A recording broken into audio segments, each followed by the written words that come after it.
Hey everyone, welcome to Locked On Lakers for Thursday. Brian Kamenetsky, Andy Kamenetsky. Exit interviews are over. Have we seen the last of D'Angelo Russell in LA? That's next. You are Locked On Lakers, your daily Los Angeles Lakers podcast. Part of the Locked On Podcast Network, your team every day.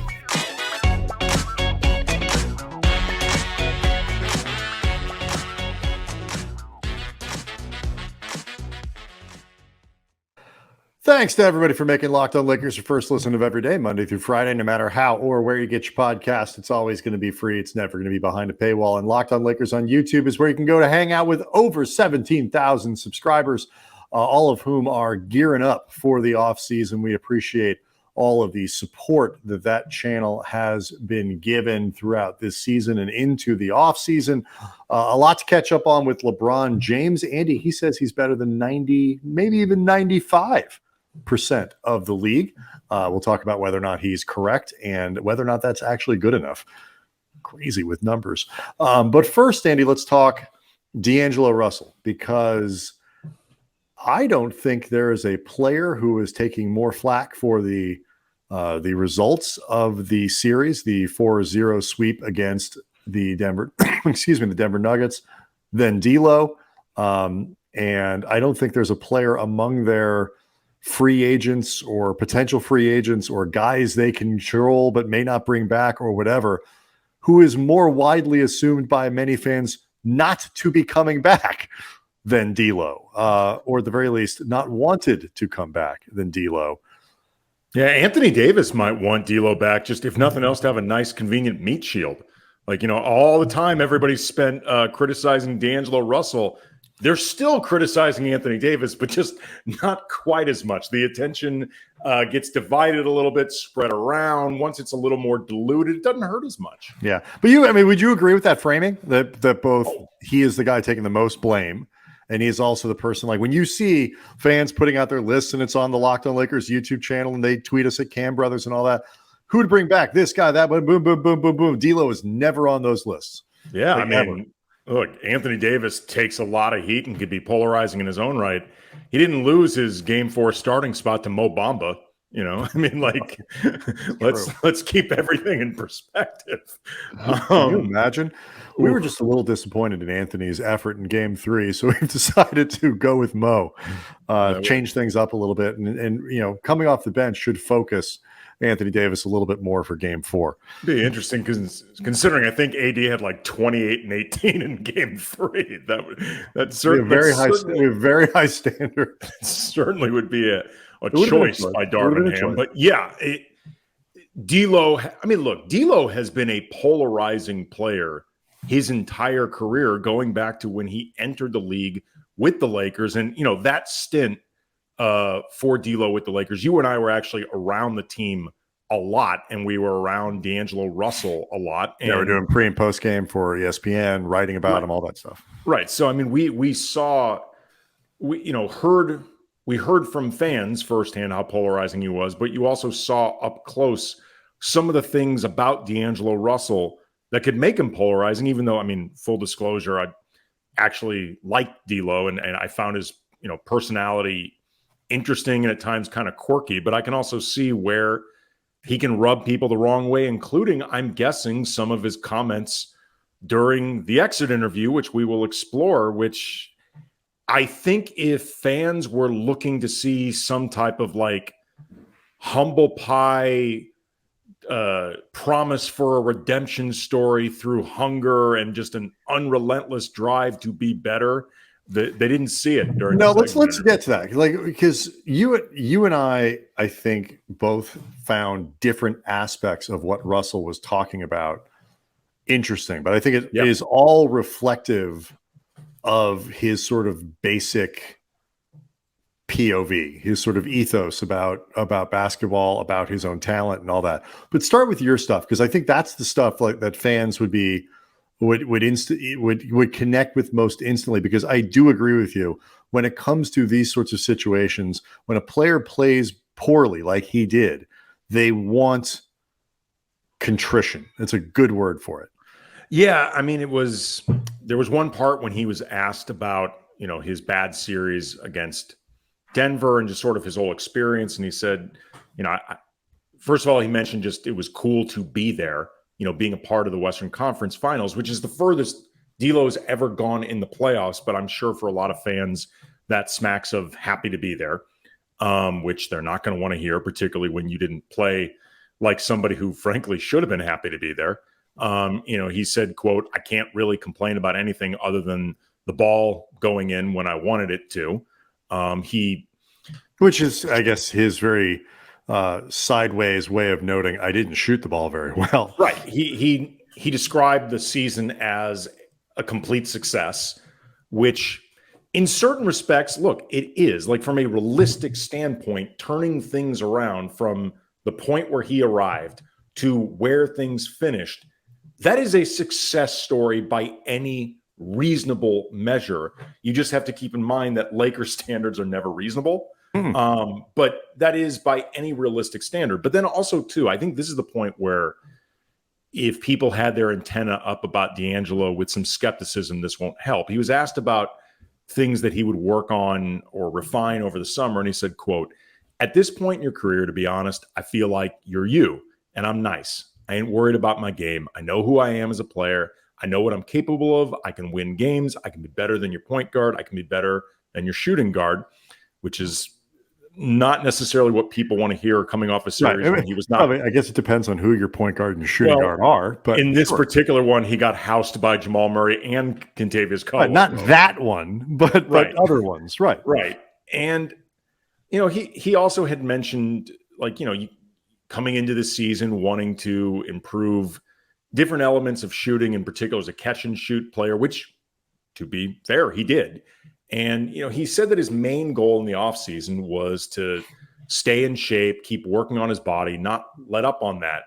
But then he also said, quote, "I don't think I'm ever going to get better at going right. I don't think I'm going to be fast enough to break down your best defender in an ISO. That's not my game. Just going to continue what I already have, my spots, where I get my spots, where I'm aggressive, just to understand those spots more. I think that's where I can get better." And on one hand, that is going to feel like a player who is too satisfied with where he is, who he is, like he's got everything sewed up. And D'Angelo is, we've talked about this before, somebody that reeks of alpha male and reeks of confidence. He has a very confident air about him. He has, again, ever since he entered the league as an immature 19-year-old. He just always has. Mm-hmm. I also think, though, for somebody like D'Angelo Russell, who is by NBA standards not athletic, he's not fast, he's not strong, he is somebody that really has to get by on craft and specific craft. You always should want and need to get better, but I think you also have to maintain a real confidence about what I am is good enough, because there are certain things about D'Angelo Russell as a player he can't transform. He just can't do it. Well, and I have a lot to say about his comments, starting from the stuff about, his game being nice, and then especially the stuff where he was talking about, leaning into his skill set. So let's get to that next. Locked on Lakers is brought to you by eBay Motors, and for a championship team, it's all about making sure every player is a perfect fit. It's the same when it comes to your vehicle. Every part needs to be just right. So the next time you need parts and accessories, head to eBay Motors. With eBay Guaranteed Fit, you can always make sure every part you need fits right the first time around. Just add your ride to My Garage and look for the green check to know that the part will fit or your money back. And just like in sports, confidence, just ask D'Angelo Russell, is the name of the game, unless it's against Denver. When you shop on eBay Motors, and with over 122 million parts to choose from, you'll be back in the game in no time. After all, it's easy to bring home a win when the right parts are guaranteed. Get the right parts, the right fit, and the right prices on ebaymotors.com. Let's ride. Eligible items only. Exclusions apply. So, I mean, look, I am not really interested, never have been, in the theater of like players going out, public contrition, or like, is it nice to have accountability? Yes, but accountability is really shown in how you prepare for the next season, how you play on the floor, and all that kind of stuff. I mean, I remember, this goes back a ways, but like when JD Drew was on the Dodgers and, everybody get mad at him, he'd strike out and he just kind of go put his bat in the rack and sit down because he just didn't ever show any emotion, like ever. And there are a lot of players who are like that, and they just don't show, they would benefit from being seen to punt a basketball into the upper deck or take their bat and just wipe out the Gatorade rack and all that and just annihilate something. Because then they've got the fire and people care. I will leave it up to others who are around D'Angelo Russell every day to tell me that he cares or this or that. And I'm assuming he does because, he's carved out a pretty good NBA career. You got to care at least a little bit for it. When he talks about the season being a success, I think particularly when you look at what he did in LA, he was at or above pretty much every career average that he has. He shot 41% from three in 17 games as a Laker. He averaged 17 and a half points, which is about like right what you would expect him to do. Like all of this stuff is his win shares per 48, all these other things were like right where D'Angelo Russell should be or a little bit better. So I think he played well on balance. And I think he had some bad games and some really, really great moments in the first two rounds of the playoffs as well. The parts, though, that I think are fascinating that get to, I think, why people are so kind of polarized on him is his evaluation of how he gets better. And it's by leaning into his own skill set. He's correct. He's not in meaningful ways. He can work on his diet. He can work, but like D'Angelo Russell's not going to get fast. He can work on going right and he can improve that stuff. And he will. These guys all practice everything, but he's never going to be known for, he's not going to suddenly create, massive skill sets out of thin air. They're like that stuff's not going to be there. But what he can be is excellent at the stuff that he is capable of and responsible for.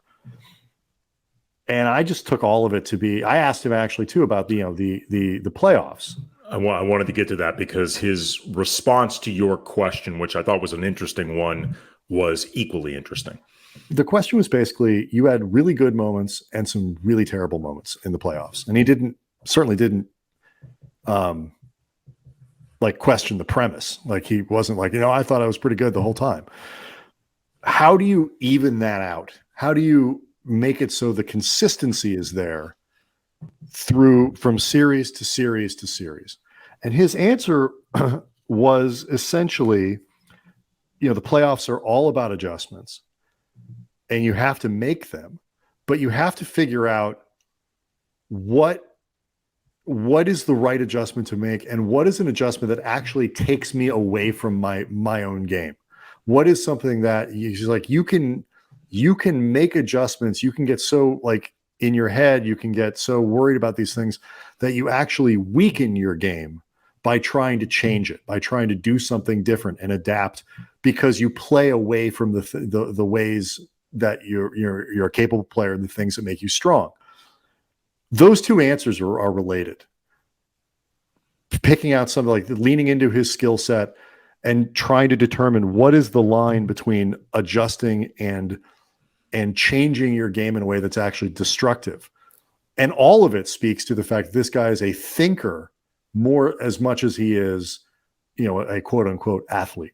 We've talked about this before. D'Lo is actually a really bright guy. He was actually, again, even as an immature 19-year-old, you could tell D'Angelo's a bright guy. And that has always shown itself. And sometimes, cerebral athletes, like highly cerebral, can be interesting in a lot of different ways. When you talk about somebody like LeBron or a Kobe or, Jokic, Draymond Green, like the guys who see the entire board and like an extended board on top of it. That's a fascinating type of athletic intelligence. Mm-hmm. There are the guys who are cerebral in ways that can be thoughtful. There are guys that can be cerebral where they sometimes get in their own head. And then there's sometimes guys like D'Angelo, who I think is a thinker, he is very confident in the way he expresses himself. Well, I just think I see it as just a guy who's not, he's not giving you the sort of stock answer.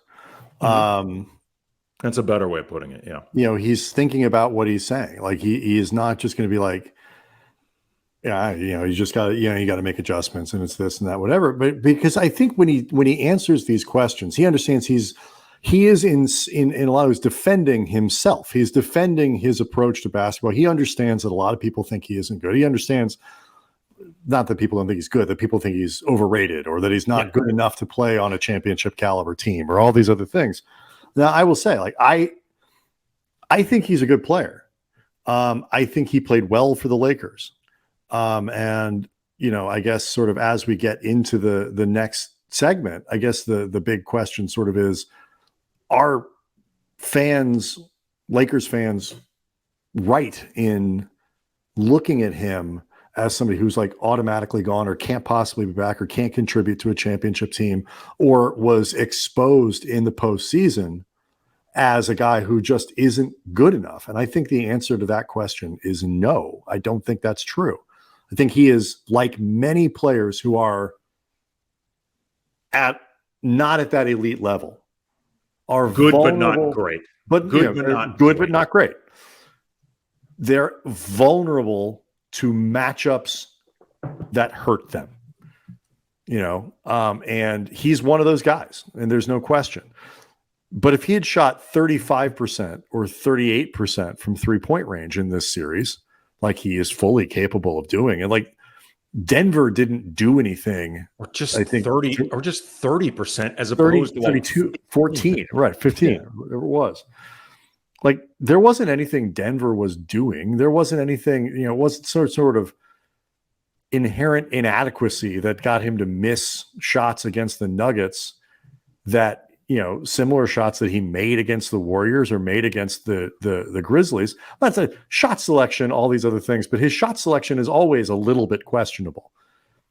That was bad luck as much as anything, and bad timing.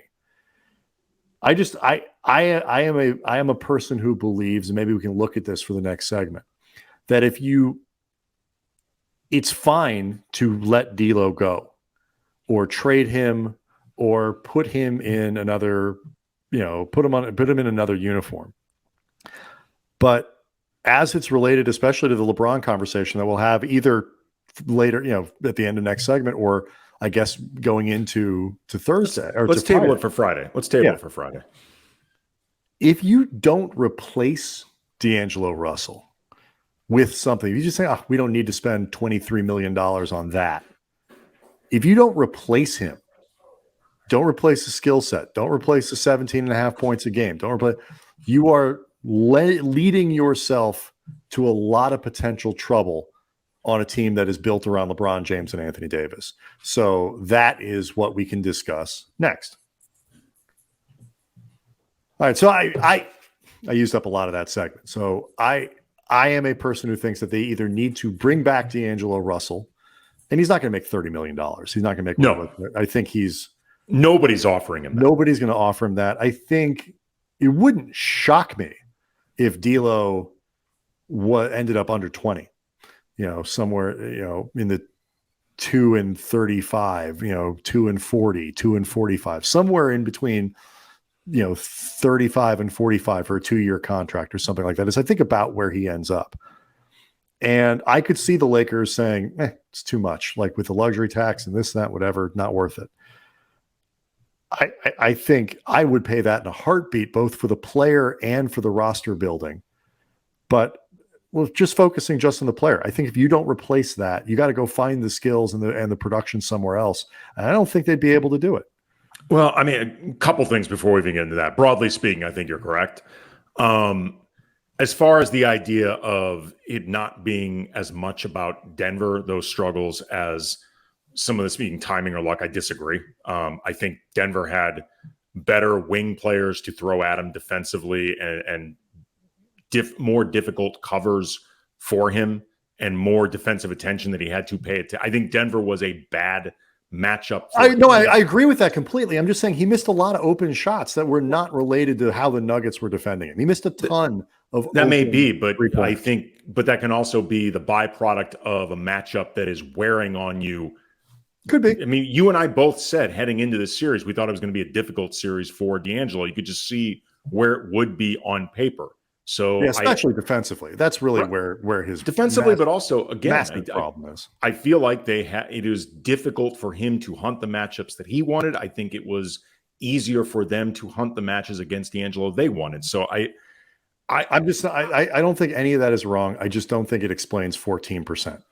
I think it helps explain it. I don't think it is the sole reason, but I do think it is fair enough. It's a part of it. The other thing I wanted to get into that I thought was interesting when you were talking about the adjustments, when you asked D'Angelo that question, when he talked about, that fine line between scaling back some of your own game, like from what you would consider the best version of yourself to what you would consider the second best version of yourself, maybe even the third best version of yourself, but what would be the best version of yourself for your team for that particular series. The word he actually used was scary. And, he was talking about getting outside your comfort zone that way. And I just so people don't run wild with this, he didn't mean it like you're cowering in fear over this. He's talking about how it can be just scary for athletes to get out of, or people really, to get outside of their comfort zones and have to when you start doing things that are very different from what you're expected, you not only you're opening yourself up to the chance that it may not work, you're opening yourself up to criticism that you're screwing it up worse. And by the way, you're also potentially letting your teammates down by breaking out stuff in your game that you don't normally do. Well, to this point though, or you start either breaking out things you don't normally do or not do the things that you can do, but because of either the matchup or roster construction or whatever, that's not what's being asked of you. Jared Vanderbilt talked about during his exit interview, because his role increasingly reduced over the course of the playoffs, particularly compared to what he was asked to do during the regular season. Right. And he talked about how during the regular season, a lot of that time was without LeBron or occasionally without LeBron and D'Lo. So some of what we saw from Jared Vanderbilt at a relatively more raw level in terms of ball handling, playmaking, that, it's not at the level of D'Lo, much less LeBron, but at times you'd watch and go like, oh, that's interesting. Look at Jared Vanderbilt rip down that rebound, go coast to coast, then dish off at the last minute, really nice playmaking. Like there were times where Jared Vanderbilt would be pretty intriguing that way. Or, he said once the team was whole, especially LeBron, because so much runs through LeBron, you're being asked to do that less. And obviously, Jared Vanderbilt doing that stuff can become less effective against better competition anyway. But from his perspective, though, I'm just talking about this from Jared Vanderbilt's perspective.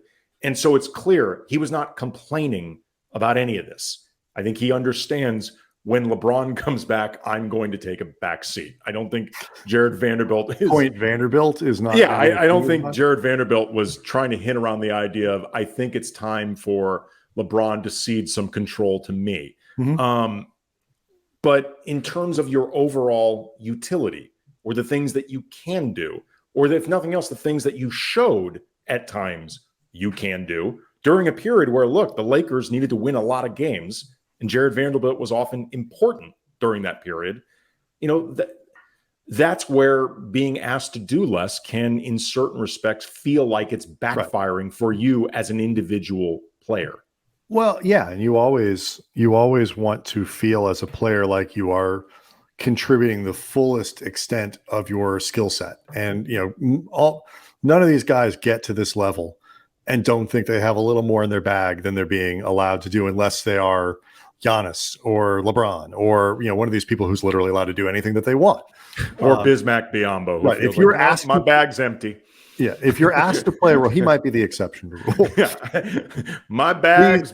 Please do not ask me to do any more than what I'm already doing. That this is it. There is no plan B here.